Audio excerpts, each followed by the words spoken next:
So you said, according to this, I'm going to have to verify this in part of my answer. So I'm going to read the passage and see if it's in my answer. So allow me to read, and you tell me. Hey, pause it while he reads. Pause it until he reads. Pause my time until he reads. It's part of my answer. No, it's part of my answer. Guys, so come on. Please do not make me question and a straightforward answer. This is crazy. He said that the answer. This is embarrassing, Omar. This is embarrassing. No, I agree. It is embarrassing. We agree there. But however, I think we disagree on. Embarrassing. Go ahead. Read the passage so that I can start my time. Hello, welcome to Religious Insight. In this fascinating episode, a Muslim make a fool of himself in a debate with GodLogic. Let's watch this video to find out what happened. So when Matthew clearly looks at Mark's passages and sees this as problematic, so he changes this. It's not just an expansion. It's a completely change in words, right? This is what does Matthew? Yeah, Matthew. So wait, okay. So that doesn't follow. Just because Matthew has a different rendering of what was said, exactly how it's said, it does not follow that Matthew had a problem with Mark saying according to Mark's gospel. Let me finish, please. Let me finish. So which question are you answering? Which question are you answering? Finish. Are you answering a question? Omar, restate the question and let him respond fully. Yeah, absolutely. I don't need him to restate the question. That wasn't a question, then. It was me making a statement. So here's my question, then. Deuteronomy chapter 6, verse 4, correct? Now he's changing the question, host. He's changing the question. I was answering the first one. Am I allowed to clarify? Am I allowed to ask questions? So if I can finish answering what he asked, okay, then we can ask the next question. Guys. Omar, ask your original question before the Deuteronomy 6. That's what I'm saying. I didn't make a question. I gave a response before moving to a next question. I didn't actually ask. You asked the question about Matthew, having a problem with Mark and so forth, and therefore changing it. I was responding to that. So can I finish my response? Yeah, okay, go ahead then. Let him respond, and then can I finish my question though? Let me re-articulate it in a way that he may understand. I don't need you to re-articulate the question. I know the question. I'm in the middle of answering. No, you're not in the middle. I want to re-articulate so you understand, to clarify it. My question is simple. In Mark's account, Jesus says, "Why do you call me good? No one is good but God alone." Now, Matthew comes along and doesn't include this. It's not an addition. It's not an expansion. It's a change of the words. He doesn't include any of those words. He says, "Why do you ask me about what is good?" Why does he do that? Because according to scholarship like James Tabor, for example, this is because he was so embarrassed because of how problematic it was. So what's your response to that? Okay. So again, you showing where Matthew has a different rendering of what Jesus said in that context does not follow that Matthew had a problem with how Mark rendered Jesus's words and therefore changed what Jesus said there. So that's a fallacy. So you having that conclusion is wrong. I do not hold to your premises. Okay, what's the name of the fallacy that I just allegedly committed? I don't have to name it. So you don't know the name. So you're just saying it's correct. You don't know what fallacy it is. It doesn't logically follow. So correct. I can say that it doesn't logically follow without having to name. I know you can say that, but okay, thank you. You can say that, but you're not proving that. So when Jesus cried out to his God in chapter 15, verse 34, does God have a God? A very good question. So the reason why Jesus is referring to the Father as his God is because Jesus, being the Son and one in essence with the Father, comes down and humbles himself and takes the form of a servant and takes on the form of flesh, which means in Jeremiah chapter 32, verse 27, God is the God of all flesh. So this includes when Jesus takes on flesh. Excuse me. You're not answering my question. Dude, this is my answer. I'm asking you. God is the God of all flesh. Therefore, when Jesus takes on flesh, the Father becomes his God, and that's why Jesus, who is God, one in essence of the Father, also has a God according to his flesh, which is, you also see this in Psalm 2, where he says, where he says in Psalm 22, that you have been my God from the womb. Yeah, it's been my God from the womb. So in other words, God has a God, yes? Instead of all that waffle, God has a God, right? I just explained how and why. No, I'm not asking for the explanation of how. I'm asking, does he have a God? Again, you're answering questions. You in the beginning, you asked me, how is it that your God has a God? That's what you asked. Okay, and I'm asking you, does God have a God? Does God have a God? It's simple. Okay, I'll answer it again. So Jesus, being God, has the Father who's God over him. You're not answering my question. Logic.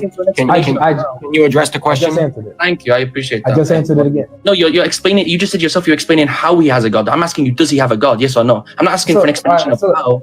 Let me just ask this for clarification. Can I ask this for clarification? Am I able to answer the question and clarify? Absolutely, but actually, and start by answering it yes or no, and then explain. Okay, all right, so no problem. Does God have a God is your question? Yes. The answer is yes. And here's the clarification that Jesus, who is one in essence with the Father, who's also God, takes on flesh, humbles himself. And Jeremiah 32 says, God is the God of all flesh. So when Jesus takes on flesh, the Father becomes his God. Not that he's a separate deity than he is, but that he has authority over him. He's the ruler over him and submits to him.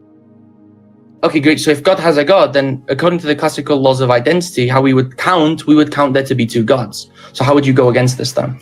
Because we have God who has a God. Please substantiate that. Absolutely. So for example, if we say that a father has a father, there would be two fathers. Likewise, if you're going to say that God has a God, there would be two gods using the simple law of identity. Okay, I know you don't know how that works, but it should be pretty simple. Okay, so that'll be a false equivalence because you're talking about father in human terms. So when you're talking about the nature of God, there being multiple persons doesn't necessitate that there's multiple beings. You understand that there's a difference between being and person. It's a good thing that I never actually made that argument. Then you just strawmanned me. My actual argument was this: if you're going to say that God has a God, the fact of the matter remains that there would be two gods. Now you said to me, oh, but the example you gave was humans, therefore it's disanalogous. But that's false because the laws of logic are universal. They're not just subject in one situation. Is this a question? Yeah, the question is this: are the laws of logic universal? Do they apply to God? Wait. Repeat the question. I'm sorry. Do the laws of logic apply to God? Do the laws of logic apply to God? I believe that the laws of logic are a reflection of God's nature. So again, I'll ask. Thank you for giving me that information. I'm going to ask you again. Do they apply to God? I believe that they're a reflection of God's. That's not an answer. I don't believe that God. I don't believe that God is logic. Can you give a yes or no answer? Do they apply to God? I don't believe that. I don't believe that God. I don't think this is a yes or no. God is not bound by the laws of logic. They are a reflection of his nature. Wait. He's not bound to them. Okay, great. Can God exist and not exist at the same time? That's what I'm saying. I don't think so. I'm asking you simply, he cannot exist and not exist. No, thank you. So obviously he is bound to them then. If he's not bound to them, it means it's not that he's bound to it. It's a reflection of his nature. He doesn't. Okay, if he's subject to them, it means he's bound. That's your time. Okay. All right. The same way I was strict on Omar, logic, I'm going to do same way I did with him. I'm going to be with you, brother. Let me know when to start your time. 3, 2, 1, go. Who does the temple of Jerusalem belong to? According to what passage? According to the Bible. Who does the temple belong to? According to which passage specifically? Because we're talking about the Gospel of Mark. First Chronicles 29:1. Who does it belong to? First Chronicles what? 29:1. It says that the Lord, the temple belongs to Yahweh God. You asked me a question. What does it say? So I know. Just please answer. Yeah, so 29. I'm going to answer. I'm going to read the passage because you said to. No, I don't need you. Pause my time. Moderator, he just said to me, "What is it?" Pause my time. I don't need you to waste my time by reading a passage. I just told you what it says. So can you please answer the question? Okay, guys, is the question what does the passage say? Or the question is not what does the passage say. The question is who does the temple belong to? I don't need him to waste my time by trying to let me go and read this passage. I don't know. That's a waste of my time. We did the same thing. I asked the question. So please answer. Okay. That's beautiful. So I'm going to answer it. Thank you. So start the time again. Can you not interrupt like you said to me? Thank you. So you said it answers the question in this passage. So I'm going to read the passage. I'm going to give you the answer that's in this passage, like you said. Pause my time. Guys. Pause my time. All right. Well, he just said that the answer to his question is in the passage. Look. Pause, please mute up, dude. Moderator. Yes. This dude right here, what he's doing, I asked him a straight question. I did not ask him to go and read a passage. I didn't ask him to go do that. This dude is trying to stall and waste my time, and I can see it from a mile away. That's why I asked you to clarify. What are you? So it's very simple. According to the Bible, who does the temple belong to? First Chronicles chapter 29:1 says that the temple belongs to Yahweh God. So the question is, who does the temple belong to according to God? Thank you. Can you start the time again? Thank you. So you said, according to this, I'm going to have to verify this in part of my answer. So I'm going to read the passage and see if it's in my answer. So allow me to read and pause it while he reads it. Pause it until he reads it. Pause my time until he reads it. It's part of my answer. No, it's part of my answer. Guys, come on. Please do not make me questions and a straightforward answer. This is crazy. He said that the answer. This is embarrassing, Omar. This is embarrassing. No, I agree. It is embarrassing. We agree there. But however, I think we disagree. This is embarrassing. Go ahead. Read the passage so that I can start my time. No. Don't start it after he reads it. After he's done reading it, then you can start. My reading of it is part of my answer. So, no, it's not. Read it. Okay, no problem. I'll read it. So then King David said to the whole assembly, my son Solomon, the one whom God has chosen, is young and inexperienced. The task is great. The temple for I have provided for the temple of my God. So this temple in verse 1. Start the time. Start the time. Yeah. Okay. Yeah, no, Thank you. So you just read the passage. So who does the temple belong to? I have to give the answer while my time's on. So the answer would be simple, that it says here, I have provided for the temple of my God. So this temple here belongs to God. Thank you. Okay, thank you. According to Malachi 3:1, it says that the Lord is coming to his temple. So according to Malachi 3:1, who is coming to his temple? Yeah, I disagree that it references Malachi in the Gospel of Mark, though, so it's irrelevant. I didn't ask that. According to Malachi 3:1, who's coming to his temple? Yeah, I've got a clarification question like you did. What's the relevance to this passage, though? Malachi 3:1, who is the one who's coming to his temple? No, but if you remember, host, he asked for the relevance, right? So I'm asking, what's the relevance of Malachi? So you can't ask me a question. You have to answer the question. You don't need to clarify. I'm not asking. Wasting my time. Oh, Omar, you're stuck here. This is embarrassing. Let me finish. Just 1 second. This is embarrassing. Okay, Central, can you pause the time for a second, just so he doesn't cry? So Central, this is embarrassing. When I was asking him a question, this is crazy. I'm simply doing what he did. When I asked him a question, he said, "What's the relevance, moderator?" I'm simply asking you, moderate. Can you please stop interrupting? I'm simply asking you, Central, as a moderator, I need to know the relevance of the Gospel of Malachi, right? It's simple. I'm doing exactly what. Also, can we keep it to the topic of Mark? Thank you. I appreciate that. Yeah, he's jumping to Malachi. Mark quotes this. No, where does it quote it? Where does it quote it? I disagree. Look, guys, I'm not gonna keep stopping the time. Please ask a straightforward question and give a straightforward reply. I asked a straightforward question. He keeps wasting my time. The debate is on Mark. If you're going to quote Malachi and say that Mark quotes it, I disagree. Mark quotes Malachi. Where does he quote it? Now, Logic can ask the question. I'm going to start the time. Okay, go ahead. Thank you. So again, according to Malachi 3:1, who's coming to his temple? According to Malachi 3:1, let's pull that up real quick. Malachi, you said chapter 3, verse 1, right? Okay, let's see. He's wasting my time again. No, I'm going to read it. I'm literally reading it. Until he reads it. I will send my message. Pause it until he reads it. It says, I'm answering you right now. Literally, if you just let me finish, we're going to waste time. So it says, I will send my messenger who will prepare the way before me. Then suddenly the Lord you are seeking will come to his temple. The messenger of the covenant, whom you desire, will come, says the Lord Almighty. Okay. Right, now start it. So according to Malachi 3:1, who's coming to his temple? So it says, then the Lord you are seeking will come to his temple. So it says, then suddenly the Lord you are seeking will come to his temple. Yeah. All right. So thank you for affirming that God is the one who's coming to his own temple. So God is coming, and he sends his messenger. Of course, I'm setting up my question. When did I offend that? He sends his messenger. He sends his messenger before him to prepare his way, and he's the one who's coming to his temple. Yes. According to Mark, who is the one who's preparing the way for the Lord to come? Yeah, so again, in the Gospel of Mark, this is actually a fallacy, okay? In the Gospel of Mark, it doesn't reference Malachi chapter 3, verse 1. I already told you I disagree with that fundamentally. In my view, and according to, for example, Philip Comfort, his commentary of Mark chapter 1, verse 1 to 3, which you haven't read, it states what? That it actually refers to Exodus. The actual passage quoted is Exodus. So again, I reject the fundamental notion that it refers to Malachi, so it's an irrelevant question. In Mark chapter 1, it says, the voice of the one crying in the wilderness, prepare the way of the Lord, make his path straight. Who is the one who's preparing the way of the Lord in the wilderness? Okay, great. So, can I have a full answer, please? That's beautiful. It's simple. Who is the one preparing the way? It's one name. I'm going to answer, but as you said previously, you want to expand. Just answer. I'm going to answer with an expansion like you did. He's wasting my time. I'm not. Let me please answer the question. I'm going to answer, but I need to explain it like he did, right? So, in the one who is paving the way, who's preparing it, John the Baptist. However, as we see in chapter 9, verse 37 of the Gospel of Mark, no, I'm finishing my answer. If you take a look at chapter 9, verse 37, it says to welcome God's representative was to welcome God. We can apply that here. To prepare the way for God's representative was to prepare the way for God. Again, it's just simple agency, right? Likewise, if you say make the way for the king, you're referring to or even including those accompanying him. Right? It's that simple. It's called agency, which you obviously don't seem to have. Thank you. If you make the way for the king, is the king coming or is just a representative coming? So again,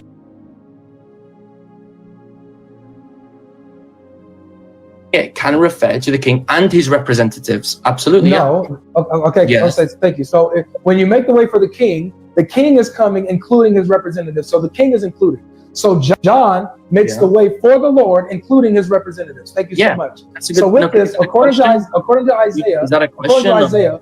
Who is the voice in the wilderness making the way for? That's a good question. Isaiah chapter 40 verse 3, correct?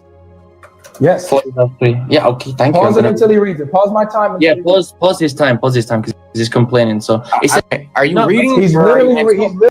literally I'm reading answering to his stall my question. time no, I'm so answering his question. that he wastes it. So you're gonna pause my time every time he tries to read Being it back. fair, you're wasting more time by doing this instead of letting me just Go actually ahead. answer. We're listening. It's simple. Yeah, so repeat your Go ahead, question. Omar. Please give an answer.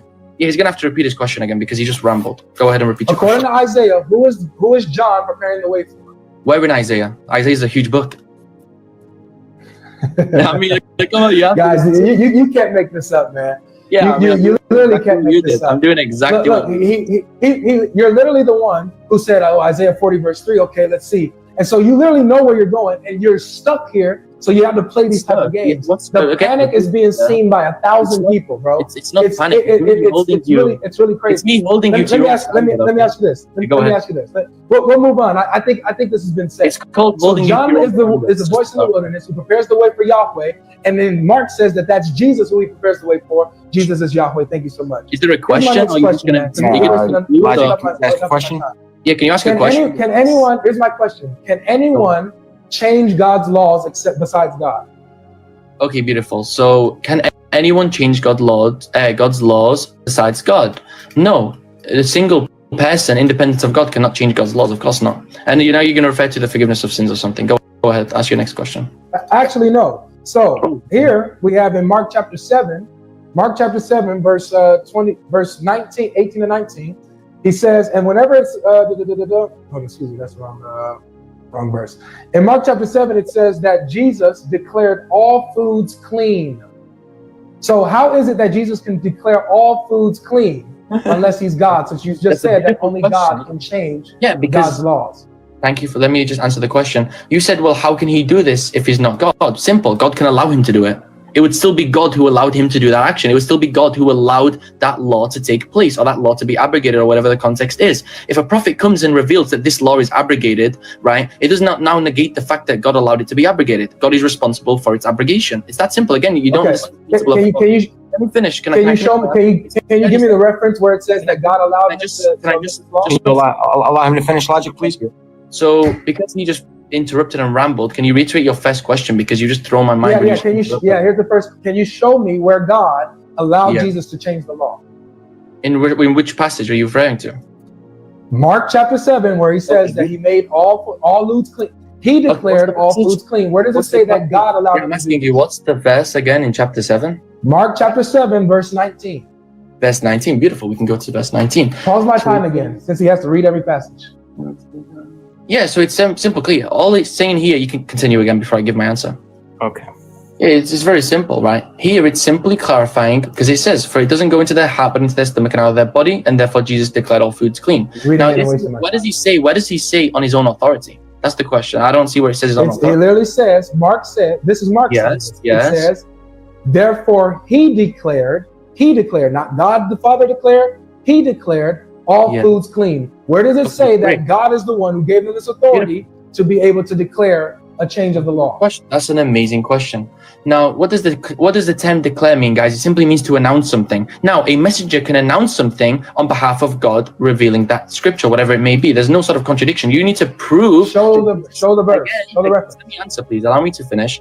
According to this passage, Jesus simply declaring that X, Y, Z is the case doesn't mean that he's doing it on his own authority. Your whole argument presupposes that Jesus did this independent of God. He did this on his own authority, which the passage doesn't say. Therefore, your conclusion is a false. Show the verse. Show the verse where it's not on his authority. That's a good. Show the verse. Beautiful. So if we take a look at chapter 7, verse 19, it does not say that he does it on his own authority. Therefore, you claiming that is simply up to guessing. Can you show me the verse? Look, I have to Can you show me the verse where it says that God allowed him to change the law? This is what you have to do. You have to substantiate what you said.